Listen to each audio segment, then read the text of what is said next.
نحمد اللہ تعالی ونسلم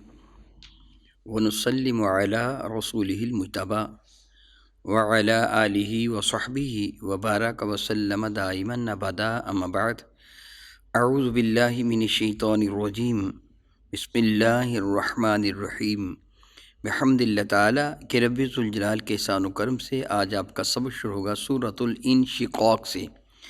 یہ سورہ برکہ ترتیب کے اعتبار سے 84ویں نمبر پر ہے، جبکہ نزول کے اعتبار سے اس کا 83واں نمبر ہے۔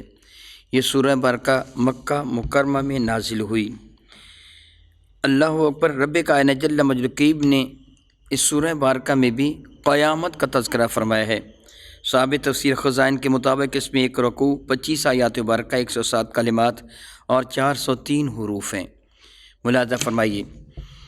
اعوذ باللہ من الشیطان الرجیم بسم اللہ الرحمن الرحیم اذا السماء انشقت۔ اللہ اکبر۔ ذرا اس وقت کو یاد کرو جس گھڑی آسمان پھٹ جائے گا، دڑاڑیں آ جائیں گی۔ آج آسمان کی خوبصورتی اور وسعت کو تم دیکھتے ہو۔ پروردگار عالم جل وعلا چیلنج کے انداز میں فرماتے ہیں، حل تری من فطور، آسمان کی جانب دیکھو، تمہیں پورے آسمان میں کوئی دڑاڑ، کوئی شغاف، کوئی ٹوٹ پھوٹ، کوئی خرابی نظر آتی ہے؟ ثم ارجع البصر کرتین ینقلب الیک البصر خاسئا وہو حسیر۔ بار بار تو تلاش کرنے کی نیت سے، تحقیق و جستجو کی نیت سے آسمان کو دیکھ، تلاش کر۔ پورے آسمان میں تجھے کوئی بھی دراڑ نظر نہیں آئے گی، تیری نظر ذلیل و خوار ہو کے واپس پلٹ آئے گی، وہ آسمان میں کوئی نقص تلاش نہیں کر پائے گی۔ آج آسمان اس انداز سے سجا ہوا ہے کہ تمہیں اس میں کوئی عیب، کوئی نقص نظر نہیں آتا، لیکن جب قیامت کا دن ہوگا تو میرا اللہ آسمان کو حکم دے گا، وہ جا بجا سے پھٹ جائے گا، بڑی بڑی دراڑیں آ جائیں گی۔ اللہ یعوذ باللہ تعالیٰ، کتنا وحشتناک وہ منظر ہوگا۔ رب ذوالجلال فرماتے ہیں وَأَذِنَتْ لِرَبِّهَا وَحُقَّتْ وَأَذِنَتْ۔ اذن عربی میں کان کو کہتے ہیں۔ وَأَذِنَتْ لِرَبِّهَا، اس سے کان لگا رکھا ہے اپنے رب کے حکم پر، یعنی اپنے پروردگار کا وہ حکم ہما تن گوش ہو کر وہ سن رہا ہے۔ ممکن نہیں ہے کہ کائنات ہستی کی کوئی شے میرے رب کا انکار کر سکے۔ یاد رکھیے، اگر کوئی کفر کرتا ہے تو یا جن یا انسان، ان کے سوا کوئی بھی مخلوق اپنے رب کا انکار نہیں کرتی ہے، وہ فوراً ہی رب کا حکم تسلیم کرتے ہیں۔ یہ انسان اور جنات ہیں کہ جن کو پروردگار عالم نے اتنی ڈھیل دے دی ہے کہ یہ اپنے رب کا حکم مانے یا نہ مانے، ماننے والوں کو عظمت عطا فرمائے گا اور نہ ماننے والوں کے مقدر میں ذلتیں ہوں گی۔ اللہ رب العزت جل وعلا نے ان جنوں اور انسانوں کو ایسے چھوڑا ہے، ان کے سوا کوئی بھی شے نہیں ہے کہ جو رب کائنات جل وعلا کے حکم سے ذرا برابر بھی سرتابی کرے۔ آسمان کو اللہ کا حکم ہوگا پھٹ جا، وہ جا بجا سے پھٹ جائے گا۔ ارشاد فرماتا ہے وَأَذِنَ رَبِّهَا، وہ اپنے رب کا حکم سنے گا، یعنی وہ کان لگا کر پورے غور سے اپنے رب کا حکم سنے گا۔ مراد یہ نہیں کہ آسمان کے کوئی بڑے بڑے کان ہیں جن سے وہ سنتا ہے، ہمیں سمجھانا مراد ہے جس طرح تم کان لگا کر کسی کی بات کو سنتے ہو تاکہ فوراً ہی اس کے حکم پر عمل کر لیا جائے، اسی طرح آسمان بھی اپنے رب کا حکم سنے گا۔ وَحُقَّتْ، اور حق یہی ہے اس کے لیے، ان اس پر یہی فرض ہے کہ اپنے رب کا حکم سنے اور مانے، اور جو اس کو حکم دیا جائے وہ کر گزرے، یہی حق ہے، اس پہ کوئی بھی شک نہیں ہے۔ اللہ رب العزت جل وعلا کو حکم حق ہے، اور وہ جب حکم دیتا ہے، حکم تو بہت دور کی بات ہے۔ ارشاد فرماتا ہے اذا اراد شیئا ان یقول له کن فیکون، جب وہ کسی بھی چیز کا ارادہ فرماتا ہے تو اسے حکم دیتا ہو جا، وہ چیز ہو جاتی ہے۔ انکار کی تو مجال ہی نہیں ہے۔ اللہ کا انکار، اللہ تعالیٰ کے حکم سے روگردانی، کیا اللہ کا حکم نافذ نہیں ہوگا؟ غیر ممکن بات ہے۔ اللہ جو چاہتا ہے، جب چاہتا ہے، جہاں چاہتا ہے، جس طرح چاہتا ہے، حکم نافذ فرما دیتا ہے۔ انکار کی مجال کسی کی ہے ہی نہیں ہے۔ انکار تو وہ کرے جو اس سے طاقتور ہو، جو اس کو دھوکہ دے سکتا ہو، اور یہ چیز خارج امکان ہے، ممکن ہی نہیں ہے۔ ارشاد فرماتے ہیں وَإِذَا الْأَرْضُ مُدَّتْ، ذرا اس وقت کو یاد کیجئے جب زمین کو پھیلا دیا جائے گا۔ مدہ یمد، حروف مدہ کھینچنے والے، شد و مد ہم اردو میں لفظ استعمال کرتے ہیں۔ شد کا معنی سختی ہوتا ہے، مد کا معنی کھینچنا ہوتا ہے، اس سے شد و مد سے مراد ہوتا ہے کھینچا تانی۔ تو اللہ تعالیٰ ارشاد فرماتے ہیں جب زمین کو مدت پھیلا دیا جائے گا، اردو میں ہم مدت کا لفظ دراز وقت کے لیے استعمال کرتے ہیں، مدت دراز ہو گئی یعنی لمبا وقت گزر گیا، لمبا کا دینا، پھیلا دینا۔ میرے اور آپ کے کریم آقا تاجدار عرب و عجم شفیع معظم رحمت عالم صلی اللہ علیہ وسلم کے سمجھانے کا انداز بڑا حسین تھا۔ ارشاد میں کہ جس طرح تم چمڑا بچا لیتے ہو، دسترخوان بچا دیتے ہو سیدھا، اس طرح زمین کو بچا دیا جائے گا۔ اونچے نیچے ٹیلے، یہ پہاڑ، یہ گھڑے سارے کے سارے برابر کر دیے جائیں گے۔ پھر زمین میں کوئی بھی نہ چیز اونچی ہوگی نہ وہ نیچی ہوگی، ساری زمین ہموار ہوگی۔ اور رب کریم ارشاد فرماتے ہیں وَأَلْقَتْ مَا فِيهَا وَتَخَلَّتْ، وَأَلْقَتْ اور القا نکال دے گی، اگل دے گی، ما فیہا جو بھی زمین کے اندر ہے، وَتَخَلَّتْ اور وہ خالی ہو جائے گی، وَأَذِنَتْ لِرَبِّهَا وہ اپنے رب کے حکم کو خوب غور سے سنے گی، وَحُقَّتْ اور اس کو یہی سزاوار ہے کہ وہ اپنے رب کے حکم کو سنے اور جو اس کو حکم دیا جائے وہ فوراً ہی کر گزرے۔ ان دونوں آیات مبارکہ کو دیکھ لیجیے، اب یاد کر لیجیے۔ سورہ الانشقاق آیا مبارکہ نمبر 4 اور آیا مبارکہ نمبر 5۔ وَأَلْقَتْ مَا فِيهَا وَتَخَلَّتْ أَذِنَتْ لِرَبِّهَا وَحُقَّتْ ان دونوں آیات مبارکہ کو یاد کر لیجیے۔ سورت کا نمبر ہے ترتیب کے اعتبار سے 84، نام ہے الانشقاق، اور یہ دونوں آیتیں 4 اور 5 نمبر۔ یہ چیز بڑی مجرب ہے، حاملہ عورت وضع حمل کے وقت، ڈلیوری کے وقت اگر تکلیف ہو، ان آیات مبارکہ کو اول و آخر درود پاک پڑھ کر 11 مرتبہ پڑھ کر 3 مرتبہ کسی کھجور وغیرہ پہ، میٹھی شے پہ دم کر کے عورت کو کھلا دیا جائے تو اللہ تعالیٰ اس کے لیے آسانی پیدا فرما دیتا ہے، بچہ آسانی سے پیدا ہو جاتا ہے۔ یہ بہت مجرب ہے، میں نے بہت سے لوگوں کو یہ پڑھ کر بھی دیا، اور جس کسی نے مجھے فون پر کہا کہ ایسی تکلیف ہے، میں اسے بتاتا ہوں کہ یہ پڑھ کر دم کر کے کسی چیز پہ کھلا دو، الحمدللہ تعالیٰ بہت ہی اعلیٰ رزلٹ نکلتا ہے۔ اللہ تعالیٰ جل و بہت احسان فرماتے ہیں، ان کو یاد کر لیجئے۔ قرآن مجید فرقان مجید اللہ تعالیٰ نے ایمان والوں کے لیے سراپا شفا بنا کے نازل فرمایا ہے۔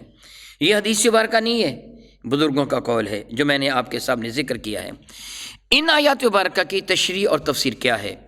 ایک وہ بات ہے جو میں اپنی طرف سے کہوں یہ ناجائز ہوگی، مجھے تو جرأت نہیں ہے کہ میں قرآن مجید فرقان مجید میں اپنی مرضی سے کچھ کہہ سکوں، ممکن ہی نہیں ہے اور میری جرأت ہی نہیں ہے۔ میں جو کچھ عرض کرتا ہوں وہ منقول ہوتی ہے، یعنی میں نقل کرتا ہوں مفسرین کرام کے ارشادات عالیہ، محدثین کے آپ کے سامنے۔ ان آیات مبارکہ کی تفسیر کے تحت قاری ثناء اللہ پانی پتی رحمۃ اللہ تعالی علیہ نے حضرت امام حاکم رحمۃ اللہ تعالی علیہ کے حوالے سے سیدنا جابر بن عبداللہ رضی اللہ تعالیٰ عنہ کی حدیث مبارکہ کو نقل فرمایا کہ میرے اور آپ کے کریم آقا حضور رحمت عالم نے ارشاد گرامی قدر فرمایا زمین کو پھیلا دیا جائے گا، یعنی جس طرح چمڑے کو پھیلا دیا جاتا ہے، میں پہلے کہہ چکا ہوں۔ میرے کریم آقا مثال دے کے سمجھاتے تھے جس طرح دسترخوان تم پھیلا دیتی ہو زمین کو پھیلا دیا جائے گا، پھر میرے کریم آقا فرماتے پھر سب سے پہلے مجھے بلایا جائے گا۔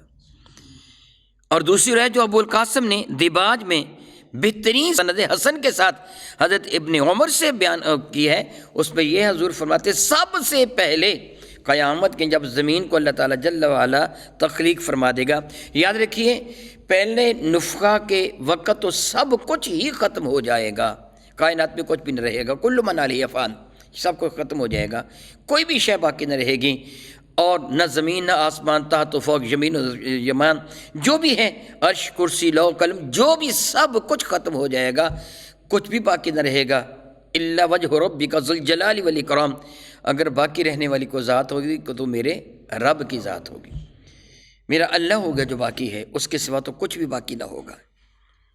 پھر جب تک اللہ رب العزت جل چاہے گا یہی ماحول رہے گا۔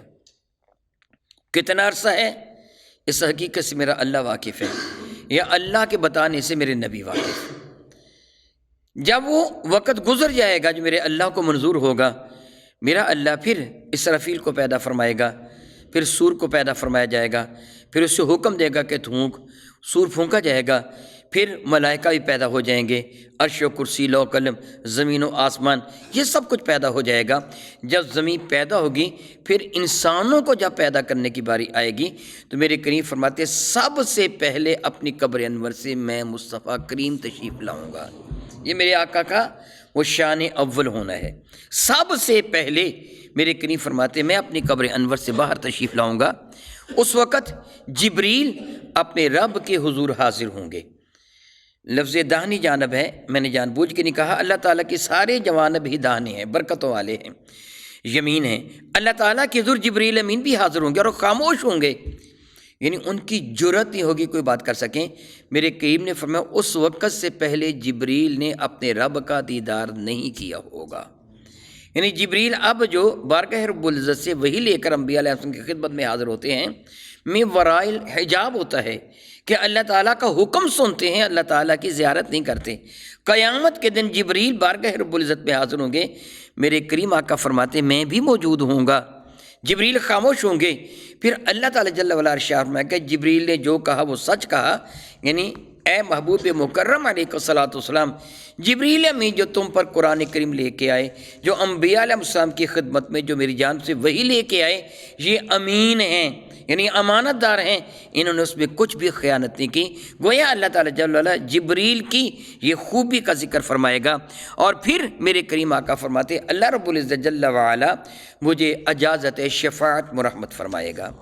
سیدنا ابن عمر سے جو حدیث مبارکہ مروی ہے جس کو امام ابو القاسم رحمۃ اللہ تعالیٰ نے دیباج میں نقل فرمایا، اس میں یہ ہے کہ میرے اور آپ کے کریم آقا تاجدار البجم شفیع معظم رحمۃ اللہ فرماتے ہیں کہ جب اللہ رب العزت جل وعلا مجھے قبر انور سے باہر برآمد فرمائے گا، یعنی سب سے پہلے میں آؤں گا، تو میرے لیے اوپر کا دروازہ کھولا جائے گا اور حکم ہوگا میں اوپر کو دیکھوں گا تو عرش معلی تک سب کچھ میں دیکھ لوں گا، گویا اپنے رب کا دیدار بھی کر لوں گا، اور جبریل بھی جس طرح ابھی تھوڑی دیر پہلے میں بتا چکا ہوں۔ پھر میرے کریم فرماتے میرے لیے نیچے کا دروازہ کھولا جائے گا، میں نگاہ اٹھا کے دیکھوں گا تو تحت الثری تک وہ سب کچھ میں دیکھ لوں گا، اور پھر اپنے دائیں دیکھوں گا تو جنت میں اپنے صحابہ کے، اپنے غلاموں کے، اپنے امتیوں کے سارے مکانات بھی میری نظر کے سامنے سے ہو جائیں گے۔ زمین زور زور سے ہلے گی، میں زمین سے سوال کروں گا تو کیوں زور زور سے ہل رہی ہے؟ تو زمین عرض کرے گی میرے رب کا حکم ہے کہ جو تیرے دامن میں، جو تیرے پیٹ میں سب کچھ نکال کر باہر پھینک دے، اور پھر زمین اپنا سب کچھ جو بھی اس کے اندر ہے، خواہ آپ اس کو سونا چاندی کہیں، آپ زمین کے خزانے کہیں، یا وہ سارے کے سارے مردے جو کسی بھی حال میں ہوں، بالآخر وہ زمین میں ہی جاتے ہیں، کسی بھی حال میں ہوں وہ بالآخر زمین میں جاتے ہیں۔ کچھ تو وہ ہیں جن کو ہم براہ راست دفن کرتے ہیں، کچھ وہ ہیں جن کو درندے کھا گئے، پھر درندہ مر کر کہاں جاتا ہے؟ وہ بھی مٹی میں ہی جاتا ہے۔ کچھ وہ ہیں جن کو پرندے کھا گئے، پرندہ مر کر کہاں جاتا ہے؟ مٹی میں جاتے ہیں۔ کچھ وہ ہیں جن کو جلا دیا گیا، ان کی خاک بہا دی گئی، یہ پانی یا زمین سب کچھ ایک ہی ہو جائے گا۔ کچھ مچھلیاں کھا گئیں، وہ بھی زمین میں گئے کہ مچھلی مر کر وہیں گئی، یعنی سب کا جو معاد ہے، لوٹنے کی جگہ ہے، وہ زمین ہے۔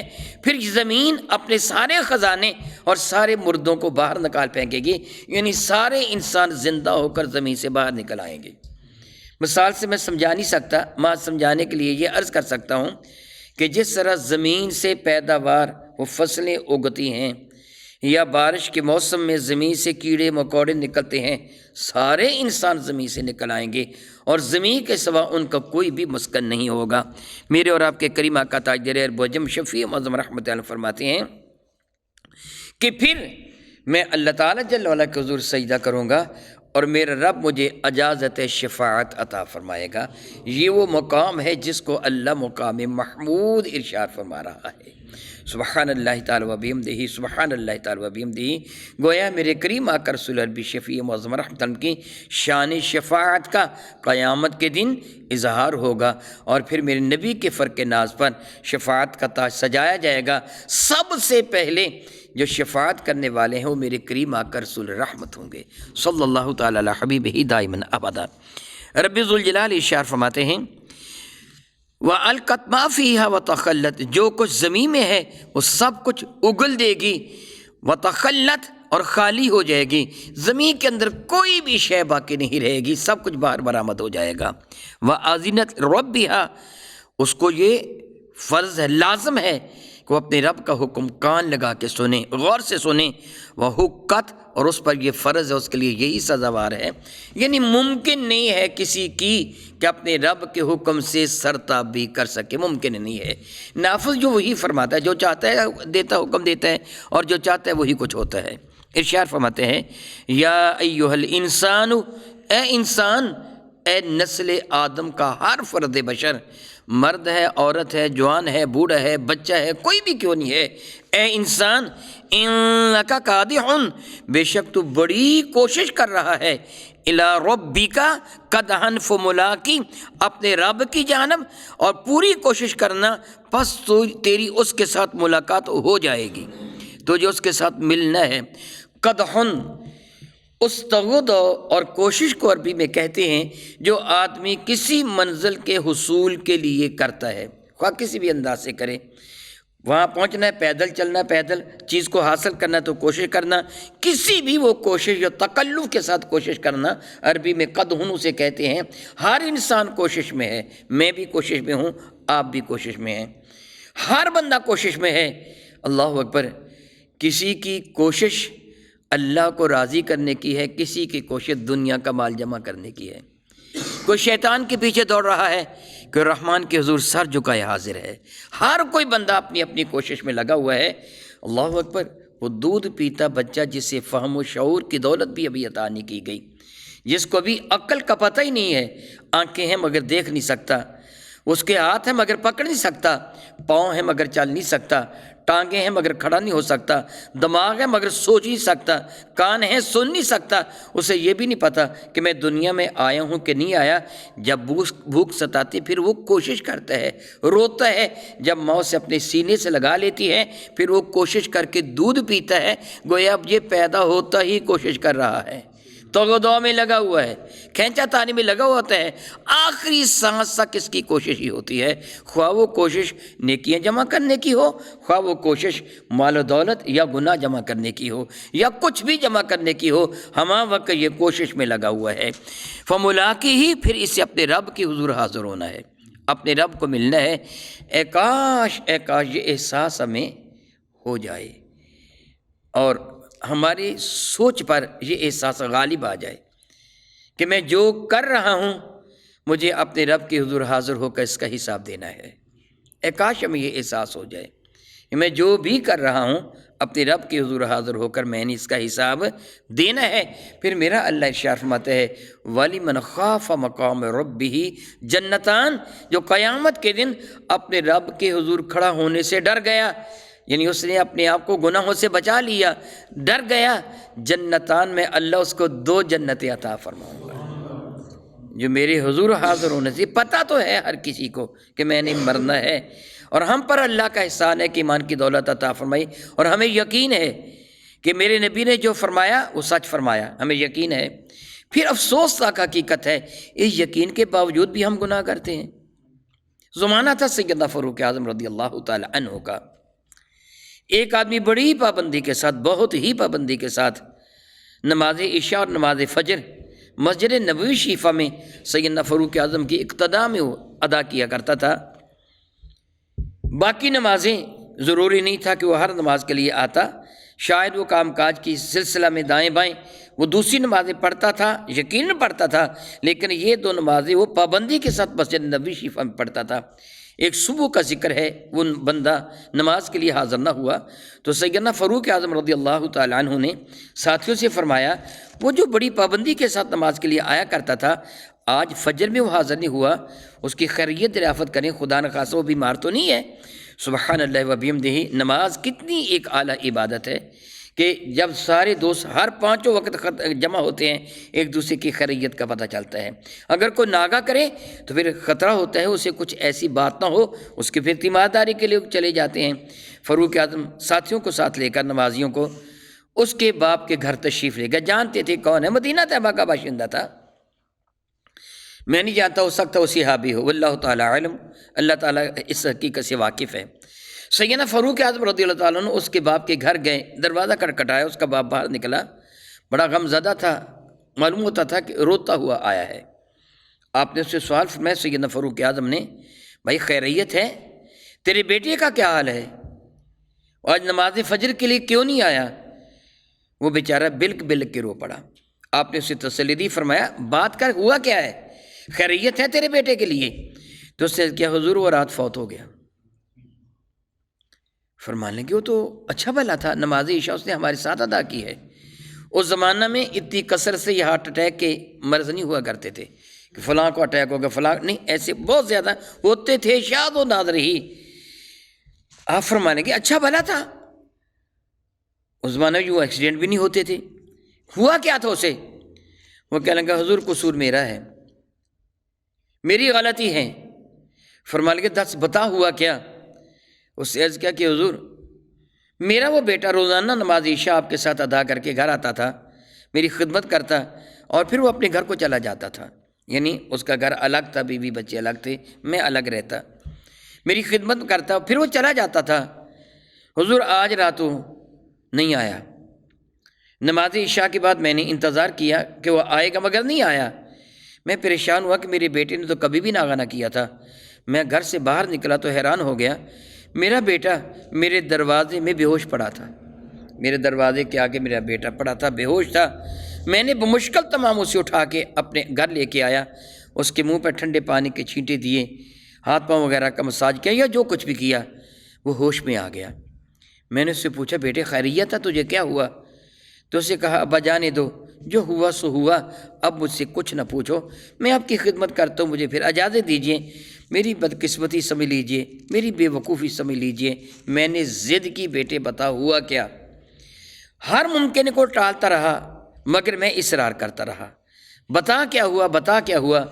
جب میرا اصرار کو حد سے زیادہ بڑھ گیا، پھر بیٹے نے کہا اچھا ابا اگر پوچھتے ہی ہو تو میں عرض کر دیتا ہوں، میں روزانہ نماز پڑھ کر جب اپنے محلے میں داخل ہوتا، گلی میں داخل ہوتا تھا آپ کی خدمت میں حاضر ہونے کے لیے، تو گلی کے ایک مکان میں اللہ اکبر اللہ اکبر، ذرا اس آدمی کی عظمت دیکھیے، اس سے نہ مقام بتایا نہ اس گھر کا پتہ بتایا، صرف یہ بتایا کہ جب میں گلی میں داخل ہوتا تھا تو ایک گھر کے دروازے پر روزانہ ایک خوبصورت لڑکی بن سور کر کھڑی ہوتی تھی، اس کے ساتھ اس کی نوکرانی بھی کھڑی ہوتی تھی، روزانہ وہ مجھے دعوت گناہ دیتی تھی، اپنی جانب وہ مجھے بلایا کرتی تھی، روزانہ کے روزانہ میں اسے نظر انداز کر کے آپ کی خدمت میں حاضر ہو جایا کرتا تھا۔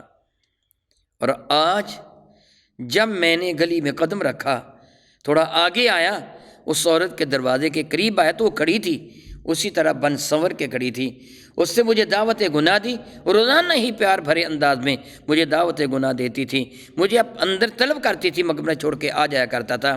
ابا جی آج اس نے مجھے دعوت گناہ دی، معلوم نہیں مجھے کیا ہوا، شیطان نے مجھے معاذ اللہ بہکایا، نفس نے مجھ پہ معاذ اللہ غلبہ ڈالا، اللہ تعالیٰ معاف فرمائے، میں نے اس کی جانب قدم بڑھا لیا، وہ پیچھے ہٹ گئی اپنے گھر میں تاکہ میں اس کے گھر میں داخل ہو جاؤں، پیچھے ہٹ گئی، میں نے اس کے دروازے کے اندر قدم رکھ کے دائیں بائیں دیکھا، پوری گلی میں کوئی انسان مجھے دیکھ تو نہیں رہا، گلی سنسان تھی، مجھے کوئی بھی تو نہیں دیکھ رہا تھا۔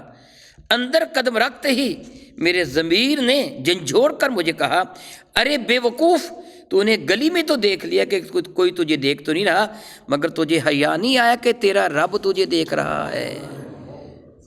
ابھی میں نے اپنا قدم، ایک قدم باہر تھا، ایک قدم اس کے دروازے کے اندر تھا، وہ بندہ چیخ مار کے وہیں گر گیا تھا کہ میرا رب مجھے دیکھ رہا، میں نے غلط قدم کیوں اٹھایا، وہیں گر کے بے ہوش ہو گیا۔ اس عورت نے اپنی لونڈی کو ساتھ لے کر اس کو کھینچ کر گھسیٹ کر ابا کے دروازے تک لا ڈالا تھا۔ وہ شخص رونے لگا، بتا رہا تھا کہ حضور جب اس بات پر پہنچا کہ میں نے ایک قدم اندر رکھا تھا، ایک قدم ابھی باہر تھا، میرے ضمیر نے مجھے جوڑ کے کہا اے بے وقوف، حیا نہیں آتا تجھے، تیرا رب تجھے دیکھ رہا ہے۔ حضور یہ چیخ کہہ کر اس سے زور سے چیخ ماری اور گر پڑا۔ میں نے آگے بڑھ کے دیکھا تو میرا بیٹا فوت ہو چکا تھا، اس کی روح کف سے انصری سے پرواز کر چکی تھی۔ میں نے اتنا بڑا جرم کیا کہ اپنے رب کے حضور حاضر ہونے کے باوجود میں نے گناہ کے لیے قدم اٹھایا۔ اللہ اکبر، اللہ اکبر، اللہ اکبر۔ کتنے پاک باز تھے وہ لوگ، کتنے عرفہ اعلیٰ تھے وہ لوگ کہ جن کو اللہ تعالیٰ جل وعلا کا اتنا خوف تھا۔ سیدنا فاروق اعظم فرمانے لگے اس کی نماز جنازہ کے لیے تو نے مجھے کیوں نہیں طلب کیا، مجھے کیوں نہیں بتایا؟ اس شخص سے عرض کیا کہ حضور رات کا وقت تھا، میں نے مناسب نہ جانا کہ آپ کو تکلیف دوں، میں نے رات کے وقت ہی چند ہمسایوں کو ساتھ لیا، اس کی نماز جنازہ پڑھی اور دفن کر دیا۔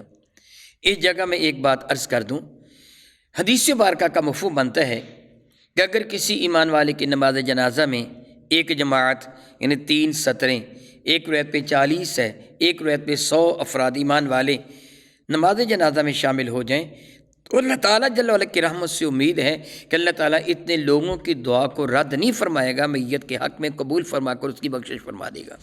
اللہ کی رحمت سے امید ہے، اللہ پر فرض نہیں ہے، اس کی رحمت سے امید ہے۔ دوسری حدیث مبارکہ کہ میرے کریم آقا کے ارشاد گرامی قدر کا مفہوم بنتا ہے، اگر وہ مرنے والا، دنیا سے جانے والا اللہ کا محبوب ہو، اللہ کا پیارا ہو، تو اللہ تعالیٰ کے حضور جو سب سے پہلے اس کو پروٹوکول ملتا ہے وہ یہ ہوتا ہے کہ رب ذوالجلال فرشتوں سے فرماتا ہے بتاؤ اس کی نماز جنازہ کس کس سے پڑھی ہے؟